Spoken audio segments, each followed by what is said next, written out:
Okay, നമുക്കെന്നാൽ 8:05 ആയിട്ടുണ്ട്. നമുക്ക് സംവാദം ആരംഭിക്കാം.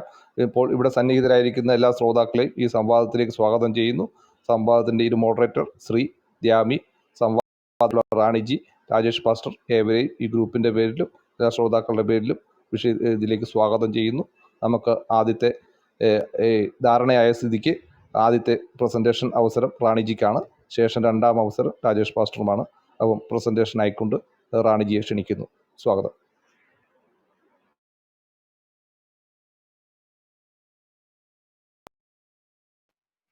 എല്ലാവർക്കും നമസ്കാരം. എൻ്റെ സഹസംവാദകൻ ശ്രീ രാജേഷ്, മോഡറേറ്റേഴ്സായ ശ്രീ അജൻ, ദ്യാമി, ശ്രീജി, താഴെ ഞങ്ങളെ ശ്രവിച്ചുകൊണ്ടിരിക്കുന്ന എല്ലാ മാന്യ വ്യക്തികളെയും തീവണ്ടി എന്ന ഈ റൂമിൽ വെച്ച് നടക്കുന്ന സംവാദത്തിലേക്ക് സ്വാഗതം ചെയ്തുകൊണ്ട് ഞാൻ എൻ്റെ വിഷയാവതരണത്തിലേക്ക് കടക്കുകയാണ്. കഴിഞ്ഞ ഡിബേറ്റുകളിലെല്ലാം ഞാൻ തന്നെയാണ് ആദ്യം തുടങ്ങാറുള്ളത്. പൊതുവെ ഡിബേറ്റുകളുടെ തുടക്കത്തിൽ തന്നെ എല്ലാവരും ഉണ്ടാകാറില്ല. പലരും അല്പസ്വല്പ സമയമൊക്കെ കഴിഞ്ഞാണ് വരാറുള്ളത്. ഇന്നും അങ്ങനെ തന്നെയാണ് എനിക്ക് അത് കാണാൻ സാധിക്കുന്നത്. എന്തായാലും ഞാൻ തുടങ്ങുകയാണ്. യേശു സ്നേഹസ്വരൂപനോ? അതാണല്ലോ ഇന്നത്തെ നമ്മുടെ വിഷയം. അപ്പോൾ യേശുവിൻ്റെ സ്നേഹത്തെക്കുറിച്ചുള്ള ഒരു പാട്ടിന്റെ കുറച്ച് വരികൾ പാടിക്കൊണ്ട് തന്നെ ഒരു ഭക്തിഗാനം ആയിക്കോട്ടെ എന്ന് ഞാൻ കരുതുകയാണ്. അതിരുകളില്ലാത്ത സ്നേഹം, ദൈവസ്നേഹം, നിത്യസ്നേഹം, അളവുകളില്ലാത്ത സ്നേഹം, ദൈവസ്നേഹം, നിത്യസ്നേഹം, ഏതൊരവസ്ഥയിലും യാതൊരു വ്യവസ്ഥകളും ഇല്ലാതെ സ്നേഹിക്കും താതനു നന്ദി. യേശുവിന്റെ സ്നേഹത്തെക്കുറിച്ചുള്ള ഈ സ്തുതിഗീതം നിങ്ങൾ മിക്കവരും കേട്ട് കാണുമെന്ന് എനിക്ക് ഉറപ്പുണ്ട്. നമ്മുടെ ജീവിതത്തിലെ ഏറ്റവും വലിയ സമ്പത്താണ് സ്നേഹം.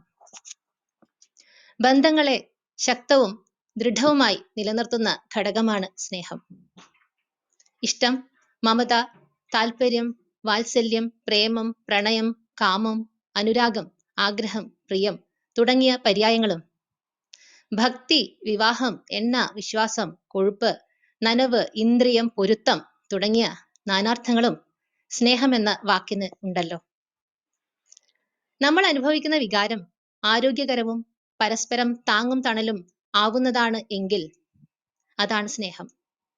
സ്നേഹമാണ് അഖില സാരമൊഴിയിൽ, സ്നേഹിക്ക ഉണ്ണി നീ നിന്നെ ദ്രോഹിക്കുന്ന ജനത്തെയും എന്നിങ്ങനെയുള്ള വാക്കുകൾ സ്നേഹഗായകനായ കുമാരനാശാന്റേതാണല്ലോ. സ്നേഹമാണ് അഖില സാരമൊഴിയിൽ, സ്നേഹസാരമിഹ സത്യമേകമാം. കുമാരനാശാന്റെ നളിനിയിലെ പ്രശസ്തമായ വരികളാണല്ലോ. വിശ്വപ്രേമത്തിന്റെ അത്യുദാത്തമായ സങ്കല്പത്തെയാണ് അദ്ദേഹം അനുവാചകർക്ക് മുന്നിൽ അവതരിപ്പിക്കുന്നത്. ലോകം മുഴുവൻ അടക്കി ഭരിക്കുന്ന വികാരമാണത്. സ്നേഹമാണ് എല്ലാവിധ ബന്ധങ്ങളെയും ചേർത്തിണക്കി നിർത്തുന്നത്. വ്യക്തി ജീവിതത്തിലും കുടുംബജീവിതത്തിലും ഏറ്റവും വലിയ വിജയമന്ത്രം നിരുപാധികമായ സ്നേഹമാണെന്ന കാര്യമാണ് ഇവിടെ ഊന്നിപ്പറയുവാൻ ഉദ്ദേശിക്കുന്നത്. കുടുംബ, ദാമ്പത്യ, സാഹോദര്യ ബന്ധങ്ങളെ, മത സാമുദായിക ബന്ധങ്ങളെ, വ്യക്തി സുഹൃത്ത് ബിസിനസ് ബന്ധങ്ങളെ എല്ലാം കോർത്തിണക്കി നിർത്തുന്നത് സ്നേഹമാണല്ലോ. ആ സ്നേഹത്തിനും വിശ്വാസത്തിനും കോട്ട സംഭവിക്കുമ്പോൾ സ്നേഹത്തിന്റെയും സത്യത്തിന്റെയും സ്ഥാനത്ത് അനഭിലഷണീയമായ സ്വഭാവങ്ങൾ കടന്നു വരികയും ബന്ധങ്ങളിൽ വിള്ളലുകൾ ഉണ്ടാവുകയും ചെയ്യും. ഫലമോ ഒരിക്കൽ സ്നേഹത്താൽ ബന്ധിക്കപ്പെട്ടിരുന്ന ബന്ധങ്ങൾ വരെ ബന്ധനമായി തീരും. പിന്നീടുള്ള നമ്മുടെ ഊർജവും മനസ്സും ജീവിതവും ആ ബന്ധനങ്ങളിൽ നിന്ന് മുക്തി നേടുവാനുള്ള നെട്ടോട്ടമായി മാറുകയും ജീവിതം ദുസ്സഹമായി പരാജയപ്പെടുകയും ചെയ്യും. സ്നേഹം വേണ്ട രൂപത്തിൽ പരിപാലിച്ച് വളർത്തി വലുതാക്കുകയും സജീവമായി നിലനിർത്തുകയും ചെയ്യുന്നതിലൂടെ മാത്രമേ ജീവിതം സുദൃഢവും കെട്ടുറപ്പ് ഉള്ളതുമാവുകയുള്ളൂ. സ്നേഹമൂട്ടിയ ജീവിതമാണല്ലോ മനോഹരമായ ഫലങ്ങളാൽ ഈ ലോകത്തെ തന്നെ അലങ്കരിക്കുന്നത്. യഥാർത്ഥത്തിൽ എല്ലാവരുടെയും ഉള്ളിൽ ജന്മനാ സ്നേഹമുണ്ട്. പക്ഷേ പലപ്പോഴും അത് പ്രകടിപ്പിക്കണമെന്ന കാര്യം നാം ഓർക്കാറില്ല. പ്രകടിപ്പിക്കാത്ത സ്നേഹം കല്ലിനുള്ളിലെ തേൻ പോലെയാണ്. അതിന്റെ മാധുര്യം നമുക്ക് രുചിക്കാൻ കഴിയില്ല. നമുക്കാർക്കും പരസ്പരം ഹൃദയത്തിലുള്ളത് അറിയാൻ കഴിയാത്ത സ്ഥിതിക്ക് സ്നേഹം ഉള്ളിൽ വെച്ചു കൊണ്ടിരുന്നാൽ മാത്രം പോരാ. നിരന്തരം സ്നേഹം തുറന്നു പറഞ്ഞും പ്രകടിപ്പിച്ചുമാണ് ജീവിതം ഊഷ്മളമാക്കേണ്ടത്. ഒരു മനുഷ്യന്റെ മനസ്സിനും ശരീരത്തിനും പ്രാണവായു പോലെ തന്നെ പ്രധാനമാണ് സ്നേഹം. നമ്മൾ സ്നേഹിക്കുകയും സ്നേഹിക്കപ്പെടുകയും ചെയ്യുമ്പോൾ കൂടുതൽ ശാരീരികവും വൈകാരികവുമായും ഭൗതികമായും ആരോഗ്യവാനായിരിക്കും. സ്നേഹം എപ്പോഴും ആവശ്യമായതിനാൽ പണത്തേക്കാൾ പ്രാധാന്യം സ്നേഹത്തിന് നൽകണം. മറ്റുള്ളവരെ സ്നേഹിക്കാനും പരിപാലിക്കാനുമുള്ള ആഗ്രഹം ഹൃദയത്തിൽ ആഴത്തിൽ വേരൂന്നിയതാണെന്ന് നമുക്കറിയാം. കാരണം ഈ ആഗ്രഹം നിറവേറ്റുന്നത് സന്തോഷത്തിന്റെ തോത് വർദ്ധിപ്പിക്കുന്നു. സ്നേഹം ലഭിക്കുന്നവരെക്കാൾ കൊടുക്കുന്നവർക്കാണ് കൂടുതൽ മഹത്വമുള്ളത്. ഇനി ഉന്നതവും ഉദാത്തവുമായ ഉന്നതവും ഉദാത്തവുമായ സ്നേഹത്തെക്കുറിച്ച് പറഞ്ഞാൽ അത് എന്നും നിരുപാധികമായിരിക്കണം എന്ന് നമുക്കറിയാമല്ലോ. അതായത് അൺകണ്ടീഷണൽ ലവ്. കണ്ടീഷനോട് കൂടിയ സ്നേഹത്തെ ആരും ഇഷ്ടപ്പെടുകയില്ല. അങ്ങനെയാണെങ്കിൽ ഇങ്ങനെയാണെങ്കിൽ ഇത്തരം എങ്കിലുകളെ ഉന്നതവും ഉദാത്തവുമായ ബന്ധങ്ങളിൽ നിന്ന് മാറ്റി നിർത്തണം. Unconditional love may fail, but love with condition has never a chance. നിങ്ങൾ കേട്ടിട്ടുള്ള ഇംഗ്ലീഷ് വരികളാണ്. ആ ഒരു സ്നേഹത്തിന് വേണ്ടി നമ്മുടെ ജീവിതം തന്നെ നാം അർപ്പിക്കാൻ തയ്യാറാകും. ത്യാഗം, സേവനം, ദാനം മുതലായവയ്ക്ക് പ്രേരിപ്പിക്കുന്ന ഉദാത്തമായ വികാരമാണ് സ്നേഹം. അൻപേ ശിവം. സ്നേഹം തന്നെയാണ് ഈശ്വരൻ എന്ന് സനാതനധർമ്മം പണ്ടേ പറഞ്ഞിട്ടുണ്ട്. ഇന്നത്തെ നമ്മുടെ വിഷയം യേശു സ്നേഹസ്വരൂപനോ എന്നതാണ്. എന്താണ് സ്നേഹം എന്ന് ഇവിടെ പറഞ്ഞു കഴിഞ്ഞു. സ്നേഹം, ഇഷ്ടം, പ്രേമം, ലവ്, കാതൽ എന്നൊക്കെ വിവിധ പേരുകളിൽ അറിയപ്പെടുന്നുണ്ടെങ്കിലും ഏതാണ് ശരിയായ സ്നേഹം? എന്താണ് ശരിയായ സ്നേഹം? യഥാർത്ഥ സ്നേഹം എന്ന് പറയുന്നത് യാതൊരുവിധ ഉപാധികളോ നിബന്ധനകളോ ഇല്ലാത്തതും എന്തെങ്കിലും കരാറുകൾക്കോ മാനദണ്ഡങ്ങൾക്കോ വിധേയമാക്കാനാവാത്തതുമായ ഒന്നാണ്. അനുഭവ തലത്തിലൂടെ അറിയാൻ കഴിയുന്ന വൈകാരികാനുഭൂതിയാണ് ശരിയായ സ്നേഹം. അപ്പോൾ കപട സ്നേഹം എങ്ങനെ തിരിച്ചറിയാൻ കഴിയും? സ്നേഹിക്കപ്പെടുമ്പോൾ മനുഷ്യരുടെ കുലം, ഗോത്രം, ജാതി, മതം, ലിംഗം, സമ്പത്ത്, അറിവ്, കഴിവ് എന്നിവ നോക്കുന്നതോ സ്വാർത്ഥ താല്പര്യങ്ങൾക്കായി ഏതെങ്കിലും നിബന്ധനകളോ കരാറുകളോ നിർബന്ധമായും അടിച്ചേൽപ്പിക്കപ്പെടുന്നതോ ആണെങ്കിൽ അതിന് യഥാർത്ഥ സ്നേഹമാണെന്ന് പറയാൻ നമുക്ക് സാധിക്കുമോ? ശരിയായ സ്നേഹം ഉണ്ടാകണമെങ്കിൽ ജ്ഞാനം, സത്യം, അറിവ്, നിസ്വാർത്ഥത, സ്വജനപക്ഷപാതം തോന്നാതിരിക്കുക, വിശാല മനോഭാവം ഉണ്ടാകുക, കൂടാതെ കരുണ, സഹാനുഭൂതി, എളിമ, ഭൂതദയ, അനുകമ്പ, ക്ഷമാശീലം, സഹനശക്തി, ആർജവം, ധാർമ്മികത തുടങ്ങിയവയെല്ലാം ആവശ്യമാണ്. ഇനി യേശുവിലേക്ക് വന്നു കഴിഞ്ഞാൽ യേശു ഒരിടത്തും താൻ ലോകനന്മയ്ക്കായി വന്നു എന്ന് പറയുന്നില്ല. താൻ എല്ലാവർക്കും വേണ്ടിയാണ് വന്നത് എന്നും പറയുന്നില്ല. താൻ വന്നത് ഭൂമിയിൽ സമാധാനം ഉണ്ടാക്കാനാണ് എന്നല്ല പറയുന്നത്. മാതാപിതാക്കളെയും സഹോദരങ്ങളെയും സ്നേഹിക്കാനല്ല പറഞ്ഞത്. വിജാതീയരോടും സ്വജാതീയരോടും ഒരുപോലെയല്ല പെരുമാറിയത്. ധാർമ്മികമായി സമ്പത്ത് ഉണ്ടാക്കാനല്ല പറഞ്ഞത്. എല്ലാ മനുഷ്യരെയും സ്നേഹിക്കാനല്ല പറഞ്ഞത്. തന്നെ ചോദ്യം ചെയ്യാതെ അന്ധമായി സ്നേഹിക്കാനും വിശ്വസിക്കാനും വാഴ്ത്താനും പുകഴ്ത്താനും സ്തുതി പാടാനുമുള്ള സ്വാർത്ഥബുദ്ധിയാണ് യേശു എന്നും പ്രകടിപ്പിക്കാൻ ശ്രമിച്ചത്. എന്നാൽ അവർക്ക് മാത്രമാണ് രക്ഷ. തന്നിലൂടെ മാത്രമാണ് രക്ഷ. അല്ലാത്തവരെയൊക്കെ ഭയപ്പെടുത്തുന്നു, ഭീഷണിപ്പെടുത്തുന്നു, നരകശിക്ഷയെ ചൂണ്ടിക്കാണിച്ച് ഭീഷണിപ്പെടുത്തി വരുതിക്ക് വരുത്താൻ ശ്രമിക്കുന്ന സ്വാർത്ഥനും സ്വജന പക്ഷക്കാരനും അജ്ഞാനിയും ഭയാശങ്കരും ഭീരുവും അശക്തനുമാണ് യേശു എന്ന് ബൈബിൾ വചനത്തിലൂടെ കാണാനാകുന്നതാണ്. ഇതെല്ലാം തന്നെ ബൈബിളിലൂടെ പരിശോധിക്കാവുന്നതാണ്. ഞാൻ വന്നത് മനുഷ്യകുലത്തിനായിട്ടാണ് എന്ന് യേശു എവിടെയും പറയുന്നില്ല. എന്ന് മാത്രമല്ല, ഞാൻ വന്നിരിക്കുന്നത് ലോകത്തിൽ തനിക്ക് സ്വന്തമായുള്ളവരെ സ്നേഹിക്കാനും രക്ഷിക്കാനും മാത്രമാണെന്നും പറഞ്ഞിരിക്കുന്നു. ലോകത്തിൽ തനിക്കുള്ളവരെ അവൻ സ്നേഹിച്ചു, അവസാനം വരെ സ്നേഹിച്ചു. നോക്കുക, ലോകത്തിൽ തനിക്ക് സ്വന്തമായുള്ളവരെ അവൻ സ്നേഹിച്ചു, അവസാനം വരെ സ്നേഹിച്ചു എന്നാണ് യോഹന്നാൻ 13:1 പറയുന്നത്. ലോകത്തിൽ തനിക്ക് സ്വന്തമായുള്ളവരെ. ഞാൻ അവർക്ക് വേണ്ടിയാണ് പ്രാർത്ഥിക്കുന്നത്, ലോകത്തിന് വേണ്ടിയല്ല, അങ്ങ് എനിക്ക് തന്നവർക്ക് വേണ്ടിയാണ് പ്രാർത്ഥിക്കുന്നത് എന്ന് യോഹന്നാൻ 17:9-10 വാക്യങ്ങൾ. ഞാൻ ലോകത്തിൻ്റെതല്ലാത്തതുപോലെ എനിക്കുള്ളവരും ലോകത്തിൻ്റെതല്ല എന്ന് യോഹന്നാൻ 17:14-16 വാക്യങ്ങൾ. യേശു തന്റെ ജനത്തിന്റെ മാത്രം പാപം നീക്കാനാണ് വന്നതെന്ന് മത്തായി ദൈവത്തിന്റെ ദൂതൻ പോലും പറയുന്നു. അവൻ തന്റെ ജനത്തെ അവരുടെ പാപങ്ങളിൽ നിന്ന് മോചിപ്പിക്കും. മത്തായി 1:21. യേശു തന്റെ ജനത്തിന്റെ മാത്രം പാപം നീക്കാനാണ് വന്നതെന്ന് ദൂതൻ പോലും പറയുമ്പോൾ നമ്മൾക്കതിനെ അവിശ്വസിക്കേണ്ട കാര്യം പോലും ഇല്ല എന്ന് ഞാൻ ഇവിടെ ഊന്നി പറയുകയാണ്. തന്നെ വിശ്വസിച്ചാൽ മാത്രമാണ് രക്ഷ എന്ന് യേശുവും പറയുന്നുണ്ട്. വിശ്വസിച്ച് സ്നാനം സ്വീകരിക്കുന്നവൻ രക്ഷിക്കപ്പെടും, വിശ്വസിക്കാത്തവൻ ശിക്ഷിക്കപ്പെടും എന്ന് മാർക്കോസ് 16:16 വാക്യം. അവനിൽ വിശ്വസിക്കുന്ന ഒരുവനും ശിക്ഷയ്ക്ക് വിധിക്കപ്പെടുന്നില്ല. വിശ്വസിക്കാത്തവനോ ദൈവത്തിന്റെ ഏകജാതന്റെ നാമത്തിൽ വിശ്വസിക്കായിക മൂലം നേരത്തെ തന്നെ ശിക്ഷയ്ക്ക് വിധിക്കപ്പെട്ടിരിക്കുന്നു എന്ന് യോഹന്നാൻ 3:15-18 വാക്യങ്ങൾ. പുത്രനിൽ വിശ്വസിക്കുന്നവന് നിത്യജീവൻ ലഭിക്കുന്നു. എന്നാൽ പുത്രനെ അനുസരിക്കാത്തവൻ ജീവൻ ദർശിക്കുകയില്ല, ദൈവകോപം അവന്റെ മേലുണ്ട് എന്ന് യോഹന്നാൻ 3:36 വാക്യം. ഇങ്ങനെ അനവധിയായിട്ടുള്ള വാക്യങ്ങൾ നിങ്ങൾക്ക് ബൈബിളിൽ ഉടനീളം കാണാൻ സാധിക്കും. പക്ഷേ മനുഷ്യകുലത്തിനെ സ്നേഹിച്ച കാര്യം പോലും കാണാൻ നമുക്കിവിടെ സാധിക്കുകയില്ല. ഇതൊക്കെയാണ് യേശു യഥാർത്ഥത്തിൽ ബൈബിളിൽ പറഞ്ഞിരിക്കുന്നത്. അപ്പോൾ യേശു എങ്ങനെ ഭൂമിയിലെ സകല മനുഷ്യരെയും നിസ്വാർത്ഥമായി സ്നേഹിച്ചു എന്ന് പറയാൻ കഴിയും? തന്നെ വിശ്വസിച്ചാൽ മാത്രമാണ് രക്ഷ. വിശ്വസിക്കുക എന്ന വ്യവസ്ഥ മുന്നോട്ട് വച്ച് അത് അംഗീകരിച്ചാൽ മാത്രമാണ് രക്ഷ. വിശ്വസിച്ചില്ലെങ്കിൽ ശിക്ഷയും ഉറപ്പ്. അപ്പോൾ തുടക്കത്തിൽ ഞാൻ പാടിയ യേശു സ്തുതിയിലുള്ള വരികളെ പോലെ അതിരുകളില്ലാതെ യാതൊരു വ്യവസ്ഥകളും ഇല്ലാത്ത സ്നേഹമാണ് യേശുവിന് ഉള്ളതെന്ന് പറഞ്ഞാൽ എങ്ങനെ ശരിയാകും? സ്നേഹസ്വരൂപനാണ് എന്ന് എങ്ങനെ പറയും? പൊതുവെ ക്രിസ്ത്യാനികൾ പറയുന്നത് യേശു ലോകത്തിന്റെ പാപം നീക്കാനാണ് വന്നതെന്നാണ്.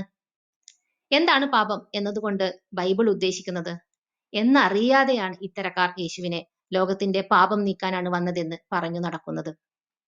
അതാണ് ഈ സ്നേഹമാണ് യേശുവിന്റെ ഉദാത്തമായ സ്നേഹം എന്നാണ് ലോകത്തിന്റെ മുൻപിൽ ഇവർ പറഞ്ഞു നടക്കുന്നത്. സാധാരണ മനുഷ്യർ പാപം എന്ന് കേൾക്കുമ്പോൾ വിചാരിക്കുന്നത് നമ്മൾ അകാരണമായോ മറ്റു മനുഷ്യരെയോ ജീവജാലങ്ങളെയോ ദ്രോഹിക്കുകയോ വേദനിപ്പിക്കുകയോ ഹിംസിക്കുകയോ അക്രമാസക്തമായി പെരുമാറുകയോ ചെയ്യുന്നതാണ് പാപം എന്നാണ്. പക്ഷേ ബൈബിൾ പ്രകാരം അതാണോ പാപമായി കണക്കാക്കുന്നത്? അല്ല എന്നാണ് അതിന്റെ ഉത്തരം. പാപം എന്നാൽ യഹോവയുടെ നിയമങ്ങൾ ലംഘിക്കുന്നത് മാത്രമാണ്. പാപം ചെയ്യുന്നവൻ നിയമം ലംഘിക്കുന്നു. പാപം നിയമലംഘനമാണ്. 1 യോഹന്നാൻ 3:4 വാക്യം. അതായത് ബൈബിളിൽ പറഞ്ഞ ഇന്ന് പുറത്തെടുക്കാൻ പറ്റാത്ത പല ചീഞ്ഞുനാറിയ നിയമങ്ങൾ ലംഘിക്കുന്നതാണ് പാപം, അല്ലാതെ മറ്റൊന്നുമല്ല. യഹോവയല്ലാതെ മറ്റൊരു ദൈവമില്ലെന്നും അന്യ ദൈവങ്ങളെ വിഗ്രഹങ്ങളെ ആരാധിക്കരുതെന്നും അടക്കമുള്ള യഹോവയുടെ നിയമങ്ങൾ ലോകത്തുള്ള സകല മനുഷ്യർക്കും ബാധകമാണെന്നും ഈ പൈശാചിക നിയമങ്ങൾ മനുഷ്യർ ലംഘിക്കുന്ന ഏതൊരു മനുഷ്യനും പാപികളാകും. താൻ വന്നത് ഭൂമിയിൽ സമാധാനം ഉണ്ടാക്കാനാണ് എന്നല്ല യേശു പറയുന്നത്. മറിച്ച് വാളും തീയും ഭിന്നതയും കൊണ്ട് കുടുംബത്തിൽ ശത്രുക്കളെ ഉണ്ടാക്കി എടുക്കാനാണ് എന്നാണ് പറഞ്ഞത്. ഭൂമിയിൽ സമാധാനമാണ് ഞാൻ കൊണ്ടുവന്നിരിക്കുന്നത് എന്ന് നിങ്ങൾ വിചാരിക്കരുത്. സമാധാനമല്ല, വാളാണ് ഞാൻ കൊണ്ടുവന്നിരിക്കുന്നത്. എന്നാൽ ഒരുവനെ തന്റെ പിതാവിനെതിരായും മകളെ അമ്മയ്ക്കെതിരായും മരുമകളെ അമ്മായിയമ്മയ്ക്കെതിരായും ഭിന്നിപ്പിക്കാനാണ് ഞാൻ വന്നിരിക്കുന്നത്. സ്വന്തം കുടുംബത്തിൽപ്പെട്ടവർ തന്നെയായിരിക്കും ഒരുവന്റെ ശത്രുക്കൾ. മത്തായി 10:34-36 വാക്യങ്ങൾ. ഭൂമിയിൽ തീയിടാനാണ് ഞാൻ വന്നത്. അത് ഇതിനകം കത്തിജ്വലിച്ചിരുന്നെങ്കിൽ. ലൂക്കാ 12:49-50 വാക്യങ്ങൾ. യേശു തന്നെ മത്തായി 12:25 പിന്നീട് പറയുന്നു, അന്തഛിദ്രമുള്ള ഏതു രാജ്യവും നശിച്ചു പോകും, അന്തഛിദ്രമുള്ള നഗരമോ ഭവനമോ നിലനിൽക്കുകയില്ല. അപ്പോൾ അന്തഛിദ്രമുള്ള ഭവനത്തിനോ നഗരത്തിനോ രാജ്യത്തിനോ നിലനിൽപ്പില്ല എന്ന് പഠിപ്പിച്ചുകൊണ്ട് മനുഷ്യർക്കിടയിൽ ഭിന്നത കൊണ്ടുവരുന്ന യേശുവിനെ നീചബുദ്ധി എന്നല്ലാതെ മറ്റെന്ത് പറയും? ഇങ്ങനെ കുടുംബത്തെ തകർത്ത് രാജ്യത്തെ തന്നെ തകർത്ത സ്വരൂപൻ എന്ന് എങ്ങനെ വിളിക്കും? മാതാപിതാക്കളെയും സഹോദരങ്ങളെയും സ്നേഹിക്കാനല്ല യേശു പറഞ്ഞത്. മറിച്ച് യേശുവിനേക്കാൾ അധികം ആരെയും സ്നേഹിക്കരുതെന്നും കുടുംബക്കാരെ മൊത്തം എന്നല്ല സ്വന്തം ജീവനെ പോലും വെറുക്കണം എന്നാണ്.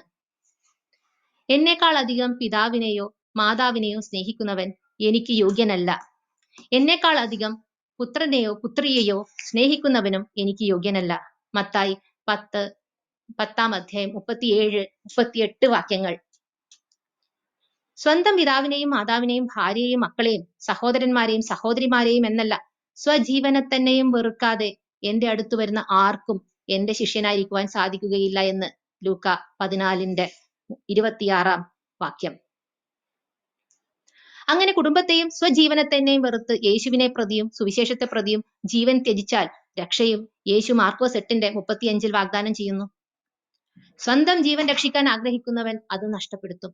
ആരെങ്കിലും എനിക്ക് വേണ്ടിയോ സുവിശേഷത്തിന് വേണ്ടിയോ സ്വന്തം ജീവൻ നഷ്ടപ്പെടുത്തിയാൽ അവൻ അതിനെ രക്ഷിക്കുമെന്ന് മാർക്കോസ് 8:35 വാക്യം. എന്ത് ഭീകരമായിട്ടുള്ള വാക്യങ്ങളാണ് നമ്മൾ ഇവിടെ കണ്ടുകൊണ്ടിരിക്കുന്നത്. ഒരു സ്നേഹസ്വരൂപനിൽ നിന്ന് നമ്മൾക്ക് ഇതൊക്കെ പ്രതീക്ഷിക്കാൻ സാധിക്കുന്നുണ്ടോ? ഇത്രയും സ്വാർത്ഥതയും ക്രൂരതയും ഭൂമിയിൽ മറ്റൊരു മനുഷ്യന് പോലും ഉണ്ടാവില്ല. ഇങ്ങനെയുള്ള ഒരുവനിൽ നിന്ന് എങ്ങനെ ഒരു നിസ്വാർത്ഥ സ്നേഹം ഉണ്ടാകും? അപ്പോൾ യേശു സ്നേഹസ്വരൂപനോ? നിങ്ങൾ തന്നെ പറയൂ. അടുത്തതായി, സ്വജാതീയരോടും വിജാതീയരോടും യേശു ഒരുപോലെയല്ല പെരുമാറിയത്. വിജാതീയരെ നായ്ക്കളെന്ന് അധിക്ഷേപിച്ച ഒരുവനാണ് യേശു. ഇദ്ദേഹം എങ്ങനെ സ്നേഹസ്വരൂപനാകും? യേശു ഒരു സുവിശേഷത്തിൽ തന്നെ യഹൂദ സ്ത്രീയെ മകളെ എന്ന് വിളിക്കുന്നതും, ശ്രദ്ധിക്കുക, ഒരു യഹൂദ സ്ത്രീയെ മകളെ എന്ന് വിളിക്കുന്നതും വിജാതീയ സ്ത്രീയെ നായ എന്ന് അതിക്രൂരമായി അധിക്ഷേപിച്ച് വിളിക്കുന്നതും നമ്മൾക്ക് കാണാം. ഈ ക്രൂരമായ ജാതീയമായ വേർതിരിവ് യേശു നടത്തുന്നത് മാർക്കോസിന്റെ സുവിശേഷത്തിലാണ്. മാർക്കോസ് 5:25-34 വാക്യങ്ങളിലായി 12 വർഷമായി രക്തസ്രാവമുള്ള ഒരു സ്ത്രീ അവന്റെ വസ്ത്രത്തിൽ അനുവാദം ചോദിക്കാതെ സ്പർശിക്കുന്നു. യഹൂദ നിയമപ്രകാരം അവൾ അശുദ്ധയാണ്. അവളെ സ്പർശിക്കുന്നവർ വൈകുന്നേരം വരെ അശുദ്ധരായിരിക്കും. എന്നിട്ട് പോലും നിയമത്തിൽ കർക്കശക്കാരനായ യേശു അവളെ വാത്സല്യത്തോടെ മകളെ എന്ന് വിളിച്ച് അങ്ങോട്ട് നിന്റെ വിശ്വാസം നിന്നെ രക്ഷിച്ചിരിക്കുന്നു എന്ന് പറഞ്ഞ് അസുഖം മാറ്റിക്കൊടുക്കുന്നു. ഇതേ മാർക്കോസിന്റെ സുവിശേഷത്തിൽ ഒരധ്യായം കഴിഞ്ഞ് മാർക്കോസ് 7:24-29 വാക്യങ്ങളിൽ അശുദ്ധാത്മാവ് ബാധിച്ച കൊച്ചുമകളുള്ള ഒരു ഗ്രീക്കുകാരി തന്റെ മകളിൽ നിന്ന് പിശാചിനെ ബഹിഷ്കരിക്കണമെന്ന് യേശുവിനോട് അപേക്ഷിക്കുന്നു. എന്നാൽ അവൻ ഒരു വാക്കുപോലും അവളോട് ഉത്തരം പറഞ്ഞില്ല എന്നും ഇത് കണ്ട ശിഷ്യന്മാർ അവൾ നമ്മുടെ പിന്നാലെ വന്ന് നിലവിളിക്കുന്നല്ലോ, അവളെ പറഞ്ഞയച്ചാലും എന്ന് യേശുവിനോട് അഭ്യർത്ഥിക്കുന്നു. എന്നാലോ നമ്മുടെ യേശു എന്താ ചെയ്യുന്നത്? എന്നാൽ യേശു പറയുകയാണ്, മക്കളുടെ അപ്പം എടുത്ത് നായ്ക്കൾക്ക് എറിഞ്ഞു കൊടുക്കുന്നത് ഉചിതമല്ല. നോക്കുക, മക്കളുടെ അപ്പം എടുത്ത് നായ്ക്കൾക്ക് എറിഞ്ഞു കൊടുക്കുന്നത് ഉചിതമല്ല. ആ സ്ത്രീ നിലവിളിച്ച് പിറകെ വന്നിട്ട് പോലും യേശു അവളെ ഇങ്ങനെയാണ് ആക്ഷേപിക്കുന്നത്. ഇത് കേട്ട വിജാതീയ ഗ്രീക്കുകാരി യേശുവിനോട് പറയുകയാണ്, അതേ കർത്താവേ, നായ്ക്കളും യജമാനന്മാരുടെ മേശയിൽ നിന്ന് വീഴുന്ന അപ്പകഷ്ണങ്ങൾ തിന്നുന്നുണ്ടല്ലോ. ഈ വാക്യം, അതായത് അതേ കർത്താവേ, നായ്ക്കളും യജമാനന്മാരുടെ മേശയിൽ നിന്ന് വീഴുന്ന അപ്പകഷ്ണങ്ങൾ തിന്നുന്നുണ്ടല്ലോ എന്ന് യേശുവിനോട് ഏറ്റു പറഞ്ഞപ്പോൾ മാത്രമാണ് വിജാതീയ സ്ത്രീയോട്, സ്ത്രീയെ, നിന്റെ വിശ്വാസം വലുതാണ്, നീ ആഗ്രഹിക്കുന്നത് പോലെ നിനക്ക് ഭവിക്കട്ടെ എന്ന് യേശു പറയുന്നത്. ഇവിടെ നമ്മൾ കണ്ടത് ഒരുപോലെ നിസ്സഹായരായ രണ്ട് സ്ത്രീകളെയാണ്.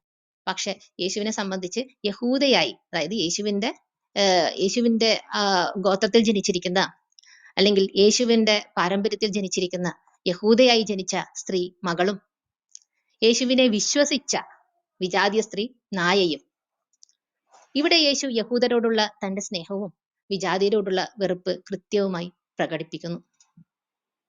യേശുവിൽ വിശ്വസിച്ച ആദ്യ വിജാതീയ ഗ്രീക്കുകാരിയുടെ നേരിട്ടുള്ള അനുഭവം എന്താണ്? ഒന്നുകൂടെ പറയാം. യേശുവിൽ വിശ്വസിച്ച ആദ്യ വിജാതീയ ഗ്രീക്കുകാരിയുടെ നേരിട്ടുള്ള അനുഭവം.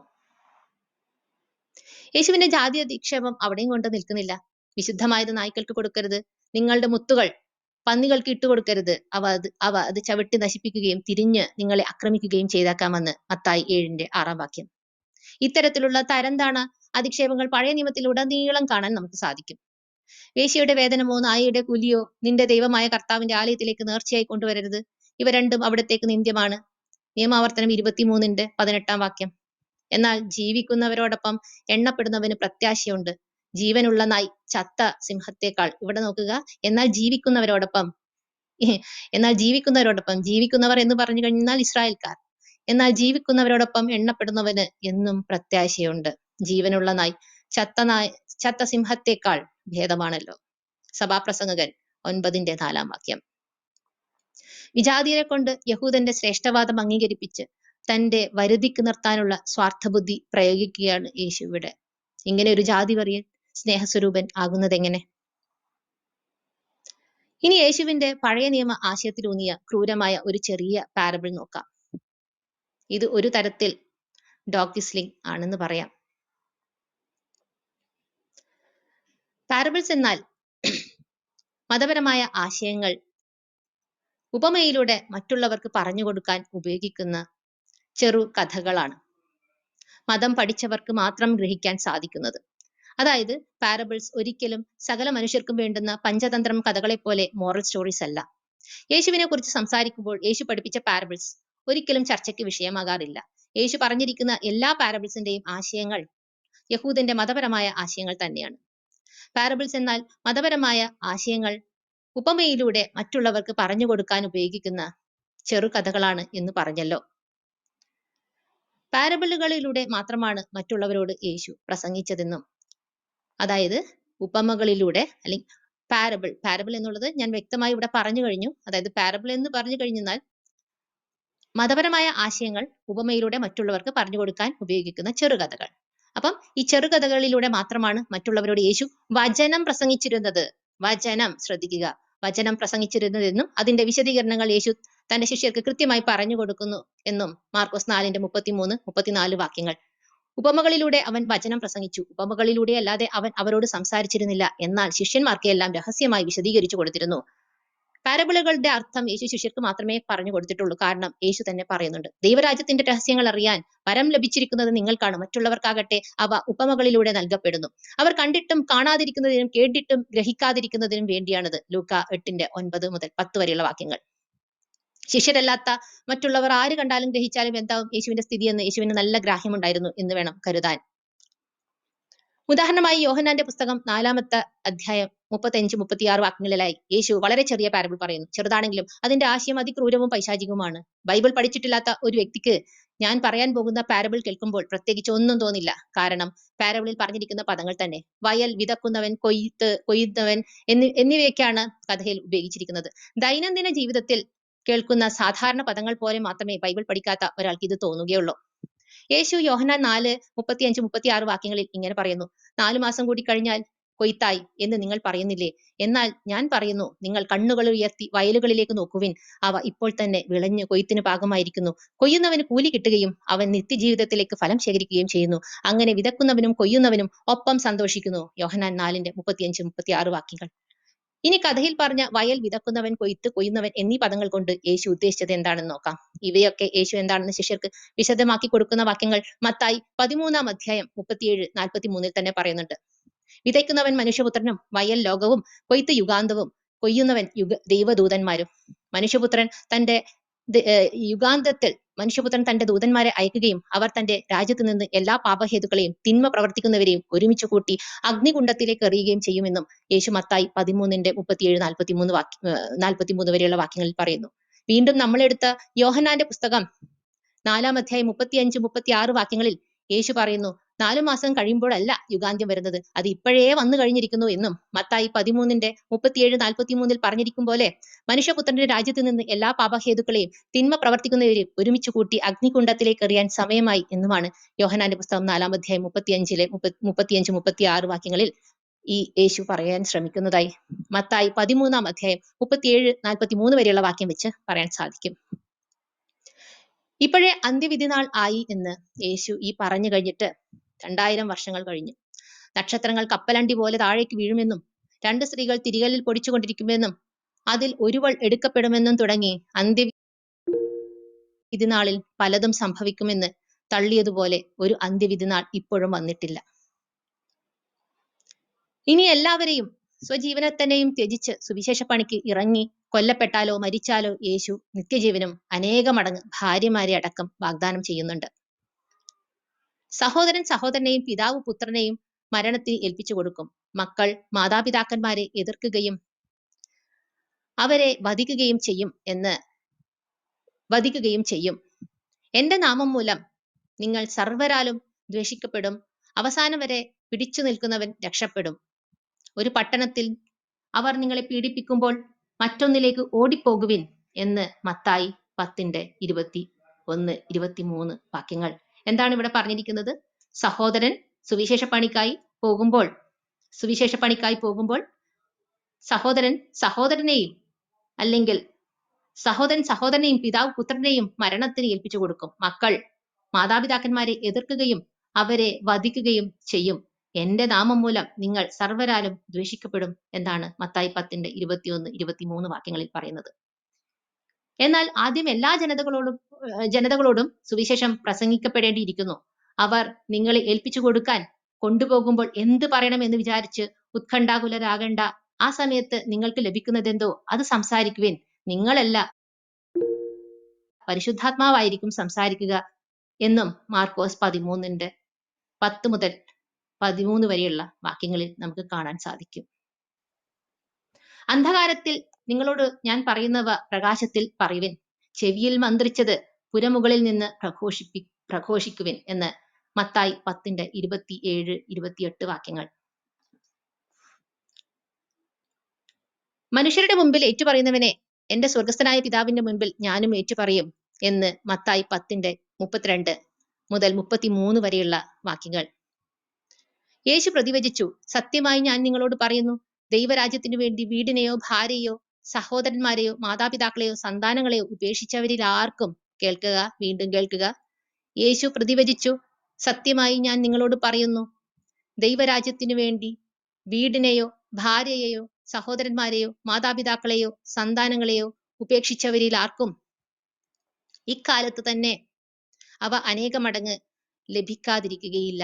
വരാനിരിക്കുന്ന കാലത്ത് നിത്യജീവനും. ലൂക്ക 18:29-30 വാക്യങ്ങൾ യേശു ഇങ്ങനെയാണ് പറയുന്നത്. അവസാനം യേശു ഒരു ഉപദേശവും കൊടുക്കുന്നുണ്ട്. എന്റെ സ്നേഹിതരെ, ഞാൻ നിങ്ങളോട് പറയുന്നു, ശരീരത്തെ കൊല്ലുന്നതിൽ കവിഞ്ഞ് ഒന്നും ചെയ്യാൻ കഴിയാത്തവരെ നിങ്ങൾ ഭയപ്പെടേണ്ട. എന്നാൽ നിങ്ങൾ ആരെ ഭയപ്പെടണമെന്ന് ഞാൻ മുന്നറിയിപ്പ് തരാം. കൊന്നതിന് ശേഷം നിങ്ങളെ നരകത്തിലേക്ക് തള്ളിക്കളയാൻ അധികാരമുള്ളവനെ ഭയപ്പെടുവിൻ. അതെ, ഞാൻ പറയുന്നു, അവനെ ഭയപ്പെടുവിൻ. ഇവിടെ യേശു പറയുന്ന കാര്യം നിങ്ങൾ ശ്രദ്ധിച്ചു കഴിഞ്ഞാൽ, അതായത് സ്നേഹിതരെ എന്നാണ് ഇവിടെ വിളിച്ചിരിക്കുന്നത്. നോക്കുക, കേൾക്കുക, വീണ്ടും കേൾക്കുക. സ്നേഹിതരെ എന്നാണ് ഇവിടെ വിളിച്ചിരിക്കുന്നത്. ഞാൻ നിങ്ങളോട് പറയുന്നു, ശരീരത്തെ കൊല്ലുന്നതിൽ കവിഞ്ഞ് ഒന്നും ചെയ്യാൻ കഴിയാത്തവരെ നിങ്ങൾ ഭയപ്പെടേണ്ട. എന്നാൽ നിങ്ങൾ ആരെ ഭയപ്പെടണമെന്ന് ഞാൻ മുന്നറിയിപ്പ് നൽകാം. കൊന്നതിന് ശേഷം നിങ്ങളെ നരകത്തിലേക്ക് തള്ളിക്കളയാൻ അധികാരമുള്ളവനെ ഭയപ്പെടുവിൻ. കൊന്നതിന് ശേഷം, നോക്കുക, ഇവിടെ എന്താ പറയുന്നത്? കൊന്നതിന് ശേഷം നിങ്ങളെ നരകത്തിലേക്ക് തള്ളിക്കളയുവാൻ അധികാരമുള്ളവനെ ഭയപ്പെടുവിൻ. അതെ, ഞാൻ പറയുന്നു, അവനെ ഭയപ്പെടുവിൻ. യേശു ഇവിടെ പറയുന്നത് കേട്ടാൽ തോന്നും, പിതാവും പുത്രനും ഒന്ന് തന്നെയാണ് എന്ന് പറഞ്ഞ വ്യക്തിയാണ് യേശു. ഞാനും പിതാവും ഒന്നാകുന്നു എന്ന് നിങ്ങൾക്ക് യോഹന്നാന്റെ പുസ്തകത്തിലുടനീളം കാണാൻ സാധിക്കും. അപ്പോൾ ആരാണ് ഈ കാര്യങ്ങൾ കൂടെ, അതായത് ഞാനൊന്നും അറിയില്ലേ, എനിക്കൊന്നും അറിയില്ലേ എന്ന രീതിയിലാണ് ഇവിടെ യേശു പറയണത്. വീണ്ടും ഞാൻ ആ വാക്യത്തിലേക്ക് ഒന്നുകൂടെ നിങ്ങളുടെ ശ്രദ്ധ കൂട്ടിക്കൊണ്ടുപോവാണ്. എന്റെ സ്നേഹിതരെ, ഞാൻ നിങ്ങളോട് പറയുന്നു, ശരീരത്തെ കൊല്ലുന്നതിൽ കവിഞ്ഞ് ഒന്നും ചെയ്യാൻ കഴിയാത്തവരെ നിങ്ങൾ ഭയപ്പെടേണ്ട. എന്നാൽ നിങ്ങൾ ആരെ ഭയപ്പെടണമെന്ന് മുന്നറിയിപ്പ് തരാം. കൊന്നതിന് ശേഷം നിങ്ങളെ നരകത്തിലേക്ക് തള്ളിക്കളയാൻ അധികാരമുള്ളവനെ ഭയപ്പെടുവിൻ. അതെ, ഞാൻ പറയുന്നു, അവനെ ഭയപ്പെടുവിൻ. ലൂക്ക 12:4-5 വാക്യങ്ങൾ. കോടിക്കണക്കിന് നിഷ്കളങ്കരായ മനുഷ്യരുടെ രക്തത്തിന് കാരണമായ വചനങ്ങളാണ് ഇതൊക്കെ. അതുകൊണ്ട് തന്നെ ഞാൻ തന്നെയാണ് വചനം എന്ന് നാഴികയ്ക്ക് 40 വട്ടം പറഞ്ഞു നടന്ന വചനമല്ലാതെ ഞാൻ മറ്റൊന്നും ചെയ്യാറില്ല. പിതാവ് കൽപ്പിച്ചത് എങ്ങനെയാണോ അത് തന്നെയാണ് ഞാൻ ചെയ്യുന്നത് എന്നും ഉപമകളിലൂടെ പോലും, അതായത് സാധാരണ മനുഷ്യരോട് ഉപമകളിലൂടെ അല്ലാതെ അദ്ദേഹം സംസാരിച്ചിട്ടില്ല എന്നുള്ളതാണ് ഞാൻ നേരത്തെ പറഞ്ഞ വാക്യത്തിൽ, മാർക്കിന്റെ പുസ്തകത്തിലുള്ള 4-ാം അധ്യായത്തിൽ അദ്ദേഹം പറയുന്നത്. അതായത് വചനങ്ങൾ ഉപമകളിലൂടെയാണ് കാര്യങ്ങൾ പറയുന്നത്. അതായത് അവർ കണ്ടിട്ടും കാണാതിരിക്കാനും കേട്ടിട്ട് ഗ്രഹിക്കാതിരിക്കാനും വേണ്ടിയിട്ടാണ് അദ്ദേഹം ഈ രീതിയിൽ യേശു അവരോട് ഉപമകളിലൂടെ വചനങ്ങൾ സംസാരിച്ചിരുന്നതെന്ന് നമുക്ക് കാണാൻ സാധിക്കും. കോടിക്കണക്കിന് നിഷ്കളങ്കരായ മനുഷ്യരുടെ രക്തത്തിന് കാരണമായ വചനങ്ങളാണ് ഇതൊക്കെ. അതുകൊണ്ട് തന്നെ ഞാൻ വചനമാണ് എന്ന് യേശു പറഞ്ഞു നടന്നത് നമ്മൾക്ക് ശ്രദ്ധിക്കേണ്ട ഒരു കാര്യം തന്നെയാണ്. ജാഗ്രതയോടു കൂടി നമ്മൾക്ക് കാണേണ്ട ഒരു കാര്യം തന്നെയാണ്. ഇതുപോലെ പറഞ്ഞു നടന്ന യേശുവിനെ എങ്ങനെ നിസ്വാർത്ഥനും കാരുണ്യവാനും ദയാലുവും കരുണാനിധിയുമായ സ്നേഹസ്വരൂപനായി നമ്മൾക്ക് കാണാൻ സാധിക്കും. നിബന്ധനകളില്ലാത്ത യാതൊരുവിധ വ്യവസ്ഥകളുമില്ലാത്ത ഒരു കാര്യം പോലും ഇദ്ദേഹം മനുഷ്യകുലത്തിനായി മുന്നോട്ട് വച്ചിട്ടില്ല എന്നുള്ളതാണ് വസ്തുത. ഇത്രയും പറഞ്ഞുകൊണ്ട് ഞാൻ എൻ്റെ വാക്കുകൾ ഉപസംഹരിക്കുന്നു. നന്ദി. അടുത്തത് രാജേഷാണ്. രാജേഷിന് 1/2 മണിക്കൂർ പ്രസന്റേഷൻ.